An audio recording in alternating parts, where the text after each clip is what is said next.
Hey guys, this is Coach Adrian with Blitz Kids. Today we're going to be going over the fork. This is one of the most common and deadly attacks on the chessboard used in pretty much every single chess game. So if you like a fork instead of a spoon, watch this video. Alright, here we go. So first off, what is a fork? So here it has some material on Lichess. I'm just going to go ahead and read the definition of the tactic. So a fork is a tactic whereby a single piece makes two or more direct attacks simultaneously. Most commonly, two pieces are threatened, which is also sometimes called a double attack. The attacking piece is called the forking piece. The pieces attacked are said to be forked. Alright, so here in this position, we have a knight. This is one of the most common pieces to fork different pieces. And the reason why is because we have the bishop, the rook, and the queen that all share some power or some the way they move. They're very common to each other. So like the knight, there's no other piece that moves like a knight. But a bishop, a queen moves like a bishop. The rook, a queen moves like a rook. All right, so they have commonalities. And if that's the case, it's harder to fork with those pieces because anytime you attack that piece, well, your opponent's piece could do it right back to you. So it's not maybe a legit fork. Here we absolutely have a legit fork with knight to e7. And what this means is that I'm attacking two pieces at the same time, right? They're of higher value and the king has to move. And once the king moves, I'm going to take that queen because he only has time to defend one piece, but I'm attacking multiple enemies. How does he defend both pieces in one turn? He can't. And a real fork, he wouldn't be able to counter. So here we'll play knight to e7. And after king to f7, counterattacking on the knight, we have to be swift. We play knight takes c8. Oh man, looks like some technical difficulties. Let's see if we can reload that. Okay, we're good. Alright, so here, again, whenever forking, I really look at these knights. These knights are like really good at forking because nobody else can do this better than knights. So immediately I see that if we're counting some material, it'll be queen versus queen, knight versus knight, but then knight versus rook. And even though this knight can capture, our opponent's to exchange up. So if we play knight takes f7, then he plays king takes f7, the material will be restored. And I'll only be up this pawn here, and it'll be extremely difficult to convert this advantage. So we are going to find a better, more advantageous way to win this position. So how can we maybe force a fork with the king and rook? So here we're actually creating a fork. So let me show you, because it is pretty challenging. Queen to h8 is a queen sacrifice, but it's a temporary queen sacrifice because whenever the king goes here, let me highlight that in red. Whenever the king goes to h8, then we play knight takes f7, forking the king and the queen, and then after the king moves back away from the corner, then we play knight takes g5, and we'll see that I'll have two knights and my opponent will only have one. So just following this, knight takes f7, and notice after I capture the queen, kind of skipped around a little bit, but after we recapture the queen, we'll actually be up a whole knight. Alright, so we're going to be doing pretty much the same thing here. It says get a winning position in 2 moves. So this one is really interesting. So we're looking at forks. Just because a knight is one of the coolest ways to fork doesn't mean that it's limited to only a knight. You can also fork with pawns. So here we can see that these two pieces are susceptible to a pawn fork with pawn to f4. And now we just capture. And just going back to that one really quick, we can't capture here with the bishop because the rook is backing it up. So just in case you were wondering, well, how come we don't just capture the pawn? Well, because it was backed up by the rook. Alright, so let's move back to the next one.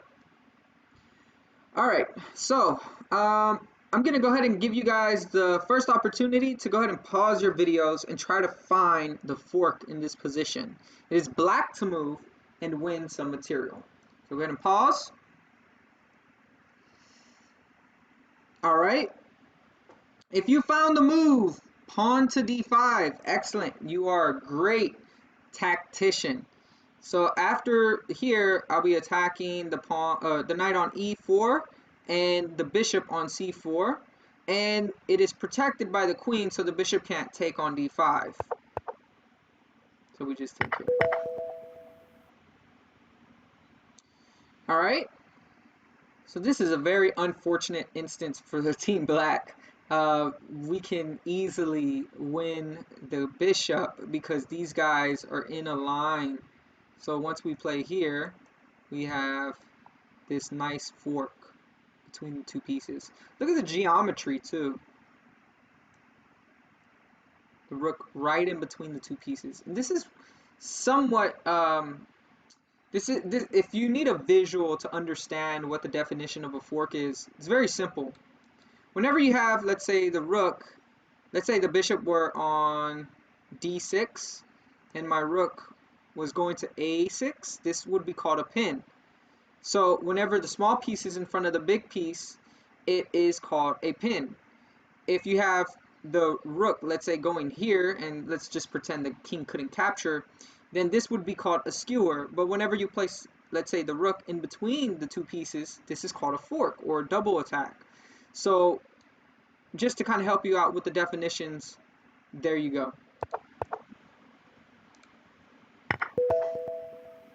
All right, next one. So this is Team White.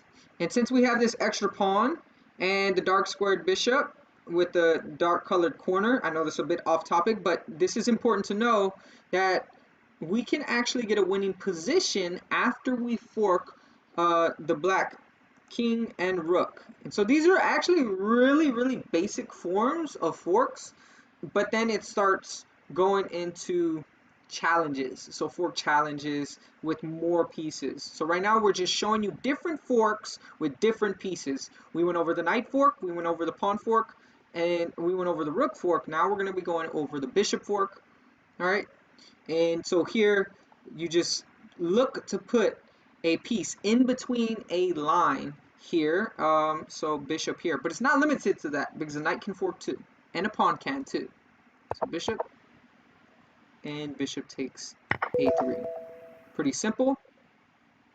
All right, so you just want to look at these pieces and see which two are undefended and that you can attack. This can probably give you a hint. So how can we attack two unprotected pieces? These guys don't count. Why? Because they're interlocked with one another. So we're not going to capture one of those, especially with our queen. So here we'll play queen to e5, attacking the king and the rook. All right, and the rook is undefended. That's important. And the king is here.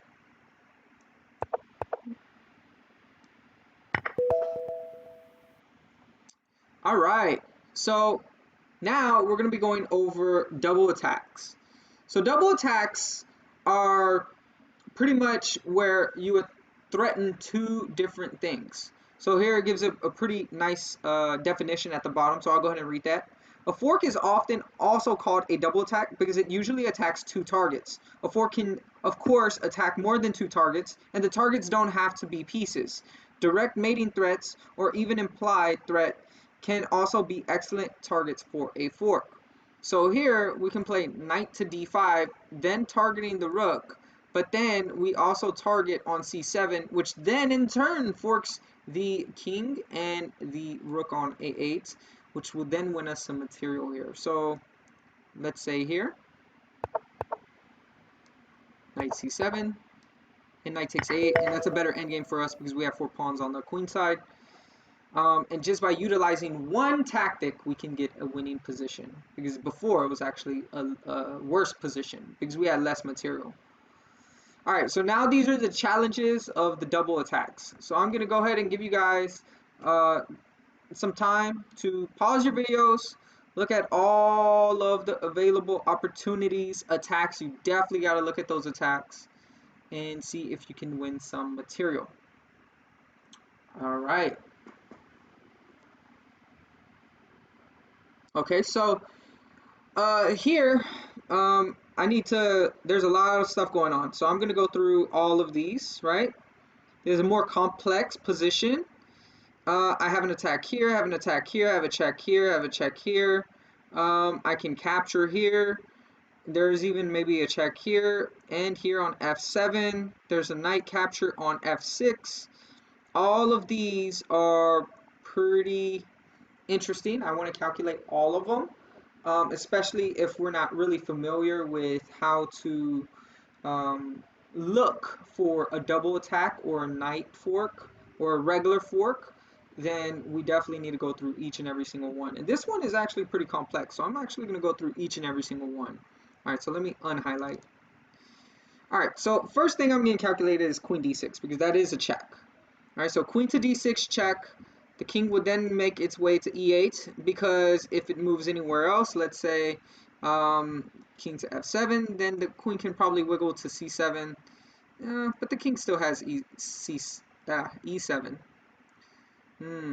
Queen d6 just looks like not really a good move because even after queen d6, king e8, you just defend both of these pieces from there. And so there's not really a double threat. And also queen d6, I'm not too sure what's my follow-up move. Okay. So, okay, I actually see the answer now.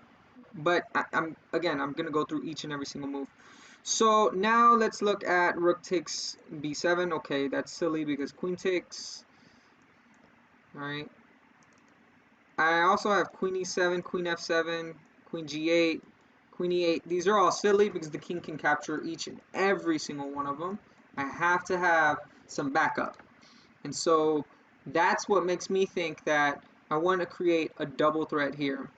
Noticing the pawn structure here is very weak. So what if I can maybe create a mate threat? And this is the point of having good pattern recognition. If my knight can go to h6 and threaten here on f7, on f7, then that's good for me. The problem is black has pawn on g7. And after g takes h6, no matter how silly a move looks, you want to calculate these threats.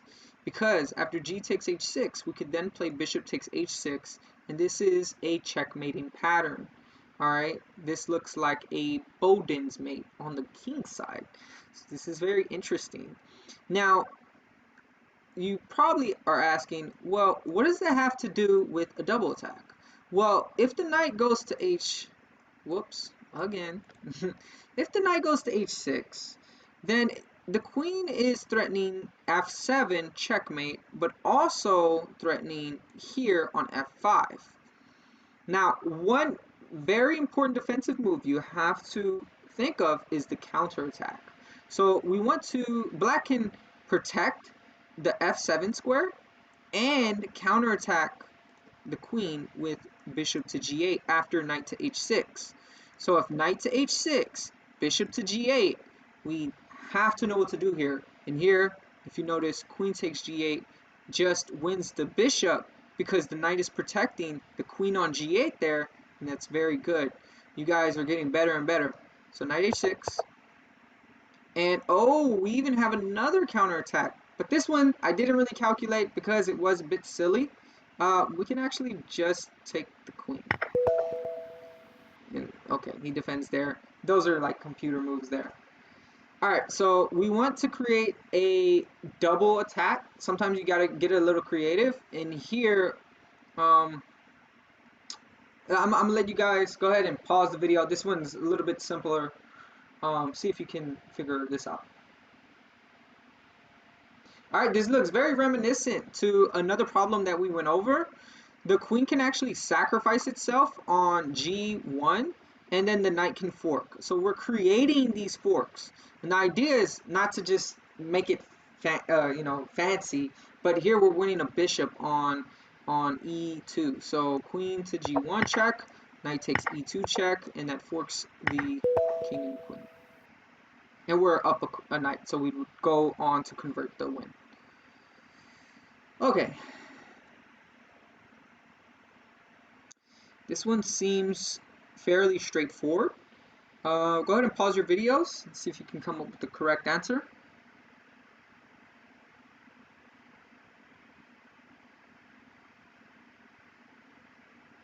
Alright, so immediately off of first instinct, I want to play this move. But that would be exploiting the pin. And that's not bad. I'm trying to use all of my tactics to my disposal. But you guys know this is not a pin video. This is a fork video. So after pawn to e6, the bishop could then come out on h5, check the king, and play a discovery attack on the rook. And that would actually be a losing move. So not that move. I also want to look at my checks. Again, you always have to look at those checks. I definitely see knight d6 forking the king and the bishop, but then our opponent's king can move to f8. So we have to figure out that calculation there. And after king to f8, it looks like we can play rook to a8 check, which would then force our opponent's king to go to e7 because that's the only real move. We also have the bishop block, but we'll go over that next. And after king to e7, our knight can then go to f5, which forks the king and rook. So after a lot of arrows there, crazy, getting really crazy, looking like spaghetti. After knight d6 check, king to f8, rook to a8 check, bishop here, then what can we play? Well, it's pretty simple. We can play rook takes bishop, checkmate, because the knight is on d6. So this is the move, knight to d6. You'll notice I'm saving time. I'm not even calculating f6 because I already found the answer. Alright, so I'm just going with the most forceful moves possible. And now knight to f5, forking the king and rook. Alright, so these next few I'm going to try and blitz through because there is quite a few. There's 1, 2, 3, 4, 5. I know you guys can't see it on my screen, but it's 5 more challenges. So I'm going to go ahead and let you guys pause the video, see if you can come up with the correct answer. And then afterwards, we will just go through it.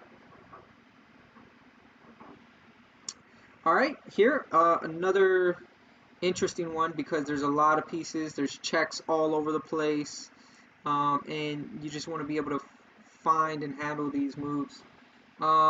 There's this knight to g4 check, which pretty much forks, but the queen can spring out and capture. So I really want to play that move, but it's just not, it's not really productive there. Okay, so this looks like a combination. So here you play queen check, and after king to h1, let me calculate first. Queen to g3 check, king to h1, then we can play knight to g4, threatening queen to h2 checkmate. And if pawn takes, then the queen can go back, and that would be a checkmating pattern. Ooh. Or if the queen captures, then we have nothing. Well, maybe queen takes here on g4. This is interesting. Because after queen takes g4, h takes g4, we have knight to g3 check, king to h2, knight takes e2.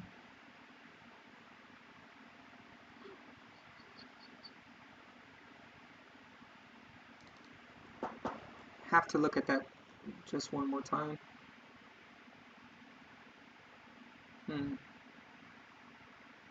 Okay, I think I see it.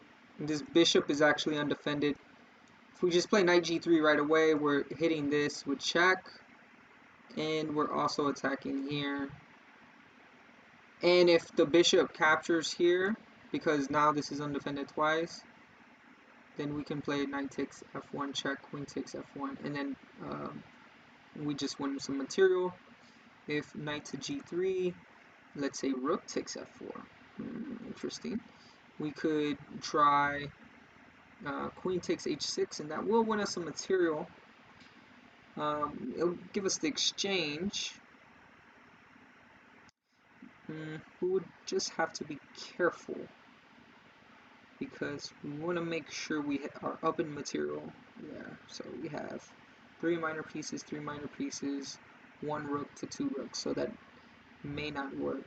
Knight g3, rook takes f4, queen takes h6, then king takes g3 is a move.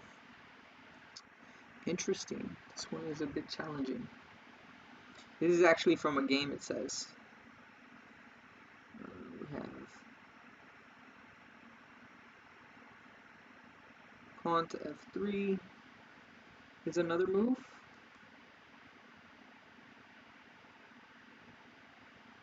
And the idea, what's the idea here? Okay, that makes sense. Alright, so pawn f3 looks really tempting. Because after pawn to f3, the queen can capture on f3, but then the knight captures. So that's not plausible. After pawn to f3, we have rook takes f3, but now our knight g4 move works, and that forks the king and the bishop, and we also even have some mating possibilities, because after king to h1, our knight can possibly jump to g3 in the moment's notice, so that's also possible.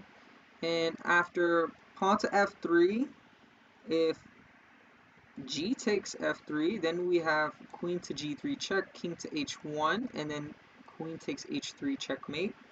So he can't capture, but if our opponent doesn't capture on f3, then knight g4 works anyway. So this is more of an interference move than anything, but it's also considered a double attack here. Yeah. Okay, so do we want to play knight takes f3 here? I could play that move too. Except if we play knight takes f3, yeah, maybe not. Maybe just go in with this fork. And now knight takes h6. Oh wow, it's actually okay. It actually looks here. I rushed or jumped the gun here. Knight g3 looks good because we have a knight f2 fork. The rook has to defend here and here. So after knight to g3 check, knight to f2. Alright guys, this will be the end of our video for today. Thank you for joining me and going over the challenge.